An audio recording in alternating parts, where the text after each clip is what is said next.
After discussing DIC, the role and importance of DIC in the previous session, today we will discuss, to continue with DIC to the same session, we will discuss financial institutions and the funding support.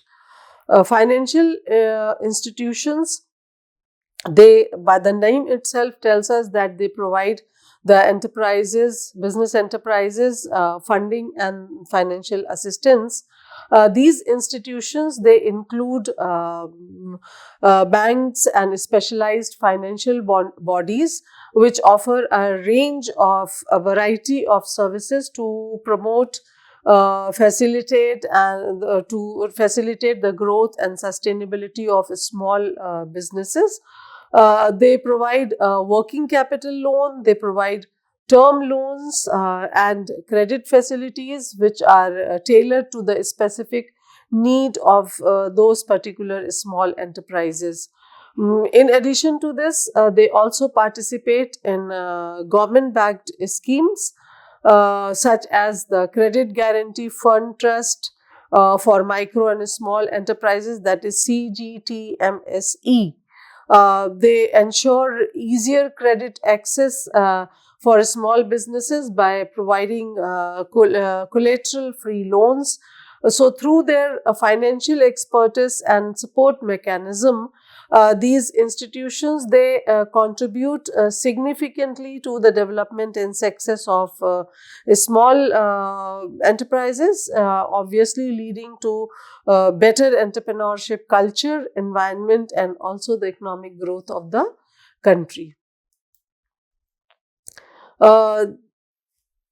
Banks and financial institutions, they are always very important in providing credit to small businesses. Actually, they serve as a lifeblood for their growth and sustainability. Knowing the significance of the small businesses in the economy throughout the country, these institutions, they provide a variety on a range of financial products which are tailor-made in order to meet the unique needs or maybe different needs of small enterprises. As already said, that they provide working capital, working loans or term loans or lines of credit enabling small businesses in order to manage day-to-day operations. They keep on expanding their activities. They keep on expanding, um, their services, their provisions, and they also invest in new technologies.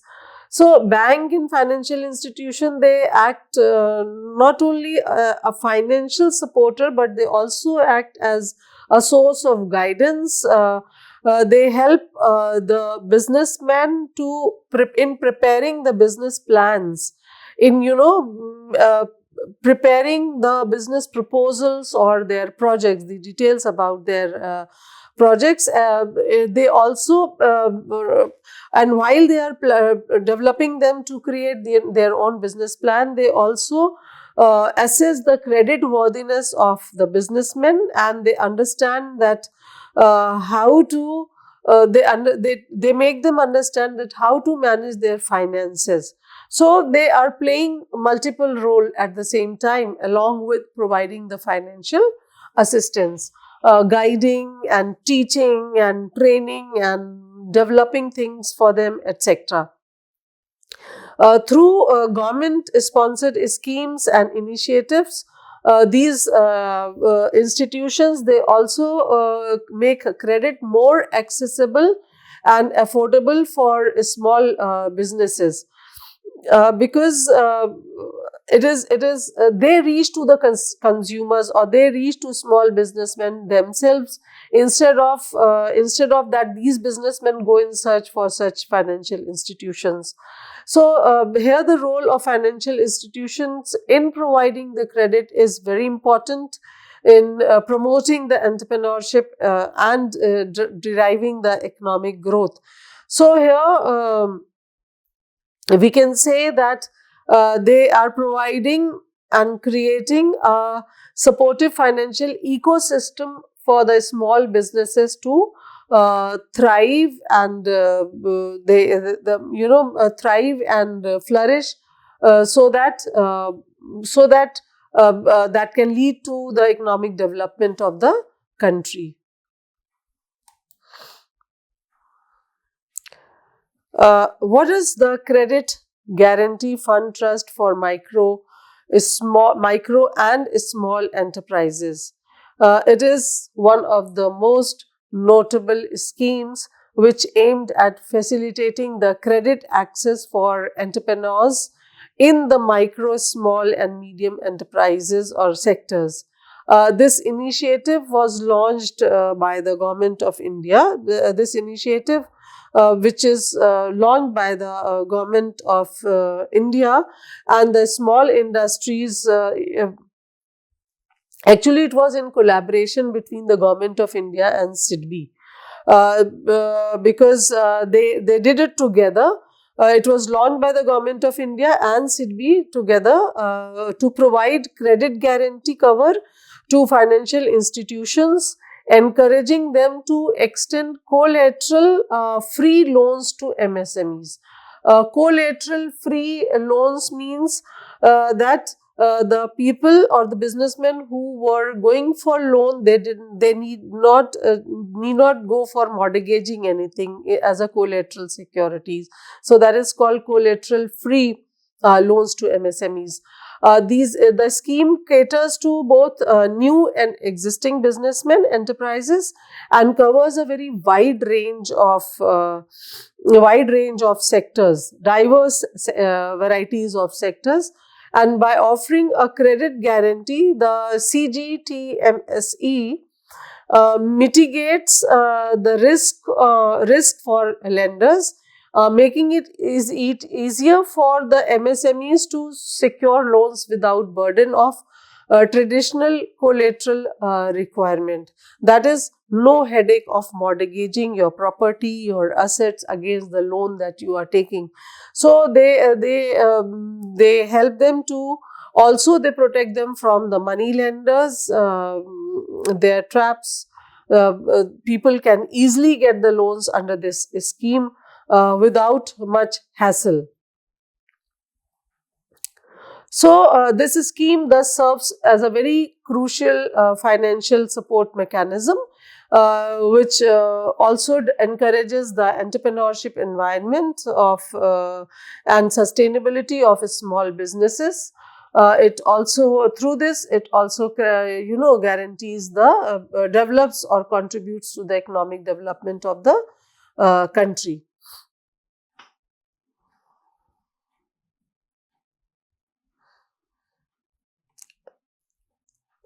The main essence of this scheme is that it offers a collateral free credit to small enterprises, and also it helps mitigates the risk of lending to the sector. Next, venture capital, angel investors and other funding sources for small enterprises. Actually, see, small enterprises often they rely on various funding sources. There is a variety of them available, which also includes the venture capital and angel investors in order to fuel their growth and development. Venture capital firms are the institutions, institutional investors. They are the institutional investors who provide funding to startups and small businesses with high growth potential in return for or in exchange for equity ownership. That is, they are institutional investors who look that if there is a promising potential in some business proposal or some businesses, then they are ready to invest in and maybe provide the money or capital to that business in return for equity ownership. In equity ownership means that they will take participation in the share ownership. They will be having the share and participate in the ownership of that business. So they do not only bring financial support, but they also offer strategic guidance to the businesses, and they also provide the industrial expertise if it is required by that business, because now they, after investing the money in the fresh business or new startups, they become a partial owner. Therefore they will be providing all type of support which is needed to strengthen that business. Next we have the angel investors. We have mentioned the word angel investors. Who are angel investors? They are the individuals who invest their personal funds in early stage businesses. Their own money. It's not asking from others, their own money. They in the early stage when they are starting, then they start with their own money. They often contribute not just capital but also mentorship and networks also at the same time. So besides venture capital and angel investors, small enterprises can also explore alternative funding options such as crowdfunding, government grants, bank loans, and other choices. Also, maybe bank loans or maybe microfinance also. It will be depending upon the requirement of that business, the need of that business, that is how much capital is required and how much risk that owner, and what is the use and need of the money. That all those factors have to be taken by in order to opt for these options which are available. So each funding source, they come with their own advantages and disadvantages, obviously, or they have their own challenges, and the choice will depend upon businesses stage, industry, and their personal needs. So the availability of diverse funding sources, they provide small enterprises with the flexibility to choose the financing options that aligns best with their growth strategy and objectives. So let us just see that small businesses, how can they explore the alternative funding sources beyond the traditional bank loans, because banks are not everything. There is a host of variety of this funding facilities available. So let us discuss one by one. We said venture capital, already explained that it is the firm, when the firm invests, or institutional investors, they invest in startups and small businesses with very high growth potential in exchange for ownership, equity ownership, shareholdings. So this form of funding is very well suited for businesses with innovative product or services. And these days we are having lots of startups, they are budding now and then, and these venture capitalists, they invest in them. Angel investors, on the other hand, the investors, they provide capital to startups and small businesses in exchange for the ownership equity, which or maybe convertible debt also. They often bring not just funding but also mentorship and industry expertise, as already explained. And then government grants and third option is government grants and subsidies. That is, the businessmen can explore these grants which are available, provided by the government schemes, through the government schemes, to support the specific initiatives such as innovation, technology adoption, or maybe market expansion. Crowdfunding, that means that they go for requesting fund through online platform. Online crowdfunding platform, they allow the businesses to raise the funds from many individuals, each contributing a very small amount, and this method can be effective for product launches or creative product. Actually, here when you float your idea, business idea, your product or services online, then you will find that you will be on this crowdfunding platform, you will find the people just checking into your business ideas or business products, and then They find out that if it is attractive and if they feel that it has potential to earn profits in future, then they are going to contribute, or they are going to invest their money in small quantities, maybe to start with. But this method is quite effective in many case studies in many businesses.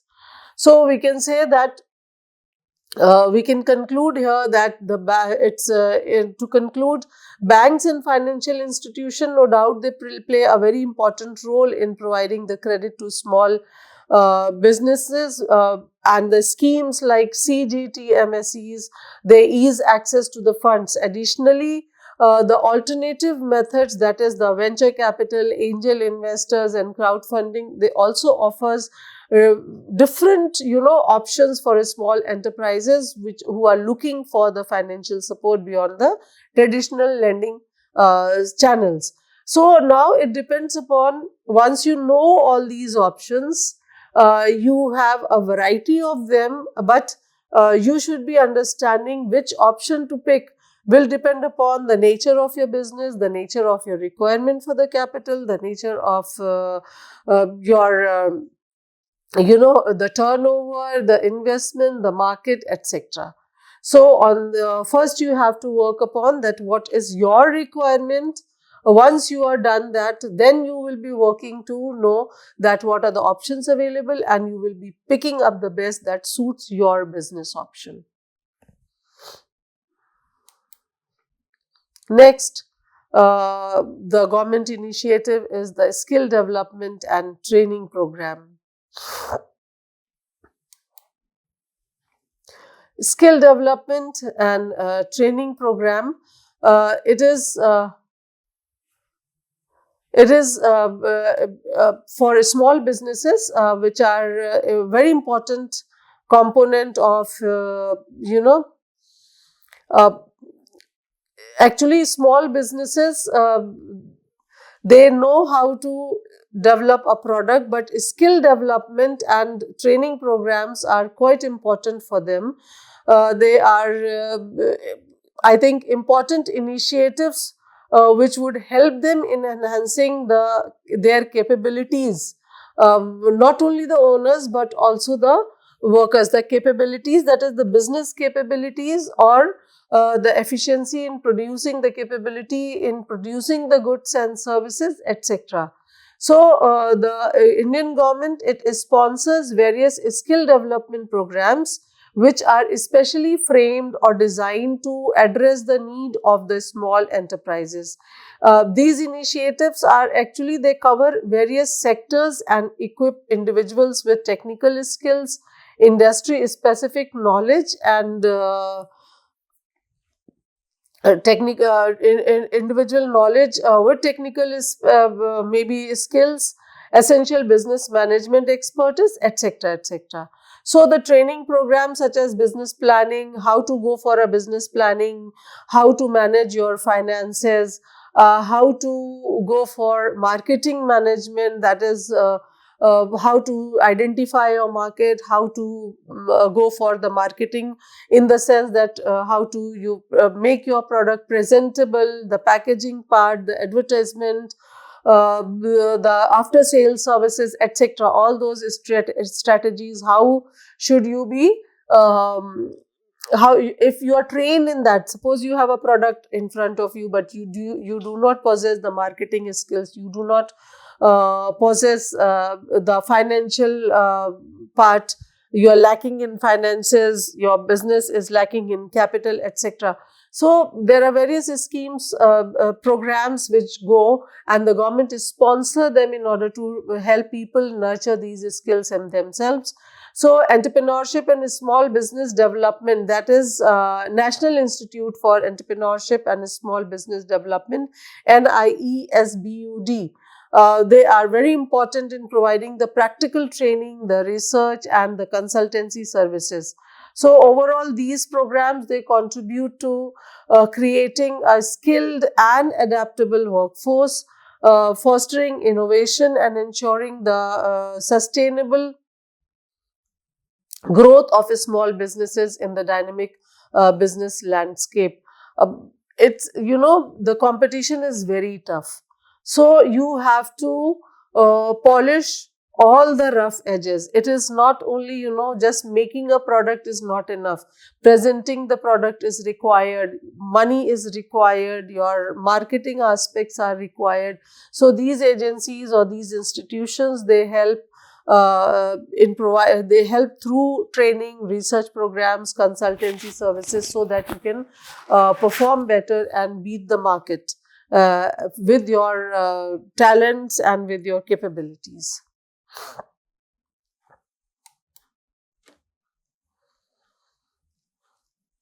Now, what are the government-sponsored skill development initiative? Uh,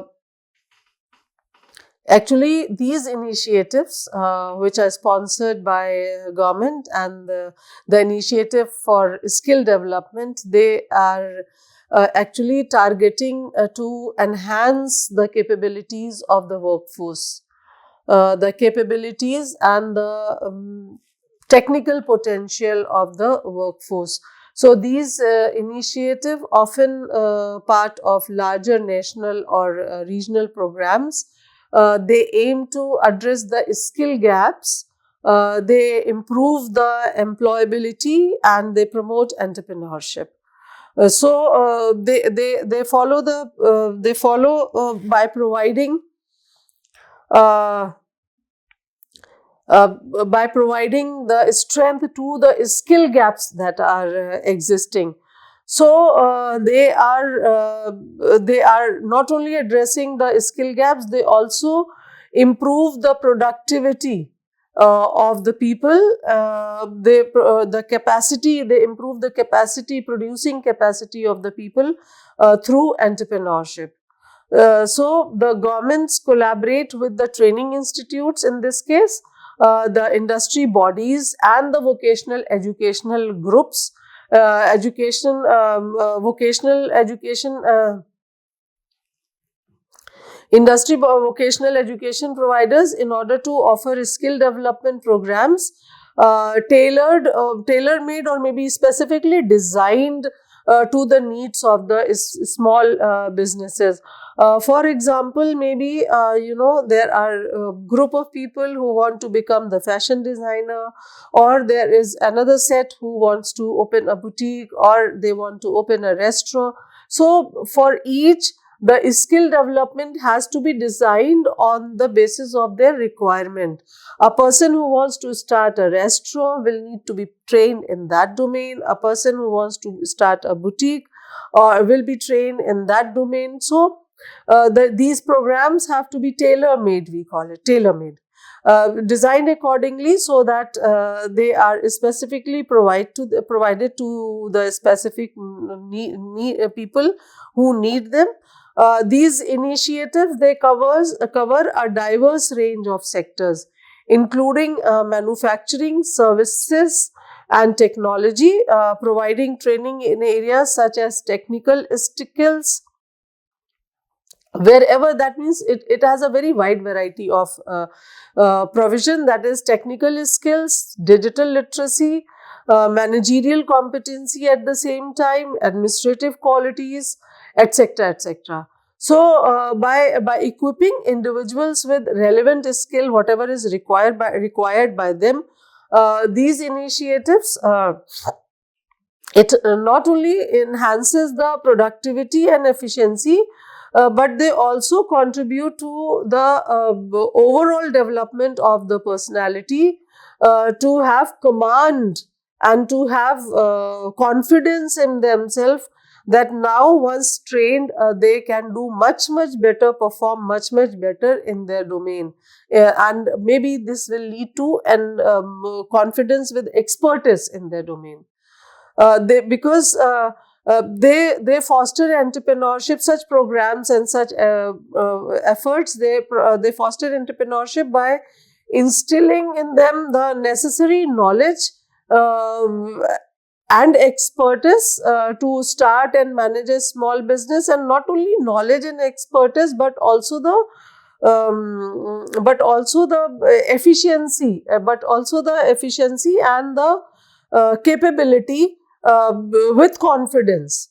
to start their businesses. This leads to more and more business development, business promotions at different points with different people. So we can say that the government has launched, and they have launched quite a many skill development programs for these small business owners and workers. And these initiatives, they aim to enhance the skill capabilities of individuals, so that you make them more confident and more ready for the market. They include training modules, technical skills, industry specific knowledge, and whatever is required, etc., etc. So it is a very required initiative, and a very strong initiative that has been in the country since many years.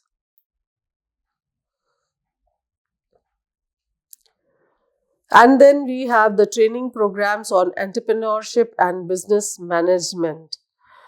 Training programs on entrepreneurship and business management, they are the need of the hour, because until unless these trainings are provided, they are not going to establish the entrepreneurs on a stronger basis, establish them more strongly and more firmly in the economy, because these programs, they aspire the entrepreneurs with the skills and knowledge which is needed in order to navigate the complexities of running a successful business. They cover a range of practices or provisions, including business planning. That is, how to plan your business. What are the step-by-step requirements of your business? How you should be, as we discussed the BMC, business model canvas in the previous sessions. That is your is setting up the strategies for your business. So you have to, they teach you the business planning. These schemes, they teach you the financial management. That is, whatever money you are taking, maybe it is your own money, or maybe it is you are taking through loan, as we have, or maybe through other government schemes, whatever money, but money is always very costly or expensive. So it has to be managed in a very, very proper way, so that you do not run into losses because of mismanagement. So they train you in financial management, they train in marketing strategies, in understanding and learning marketing strategies. That is, how to strategize your product, how to develop your product in a way that it is quickly taken up by the consumers and sold off in the market. They also train in operations management, business operations, production management, etc., etc. So by providing these practical insights and case studies, the training programs, these programs, they help the participants to understand the market dynamics. Market dynamics means they make them understand market more deeply, and understand all the various dimensions of the market, so that you can prepare your product accordingly. They also help them to identify the opportunities. That is, they teach how you have to get down to the consumers, and you have to stay with them. You have to do your research with the consumers and understand. So you have to identify what the opportunities are available in the market, and they also help in developing effective business strategies. That is, so that that means that whatever you know how to fill up your business model canvas, that one sheet strategies set up, that canvas is how to fill that up. That is trained by these through these training programs. So these entrepreneurship training, they foster innovation and resilience and adaptability, which are very important qualities for any business owners in order to face the dynamic marketing conditions. So along with these training, that is in terms of finance, marketing, product development, product management, etc., these programs also provide the networking opportunities. That is, They help the small entrepreneurs or new entrepreneurs to join hands with or to meet the other experts in the industry present in the industry. They also allow, connect the entrepreneurs with the mentors, with other industry experts, and with other peers, that is, people who are doing the same businesses. So, interaction and collaboration and hand-holding and networking, that is all provided by this platform. That ultimately, this empowers individual enterprise or a businessman. It empowers them with the tools to manage and grow their businesses. So training program, they contribute to the overall development and sustainability of small enterprises in order to enhance or strengthen their capacity to contribute to the economic growth and the job creation. So we can say that these training programs are very, very important in order to empower and strengthen the businessmen by making them more knowledgeable, by making them more skilled. These program, because they will be how these business people are going to get strengthened by learning more about planning and strategies and setting the goals and objectives and how to work on them, etc., etc. So these programs are quite comprehensive. These quite comprehensive and quite beneficial, and I would again repeat that need of the hour in the society. So we discussed this much today, and we close this session here. We'll continue on the same issue in the next session too. Thank you.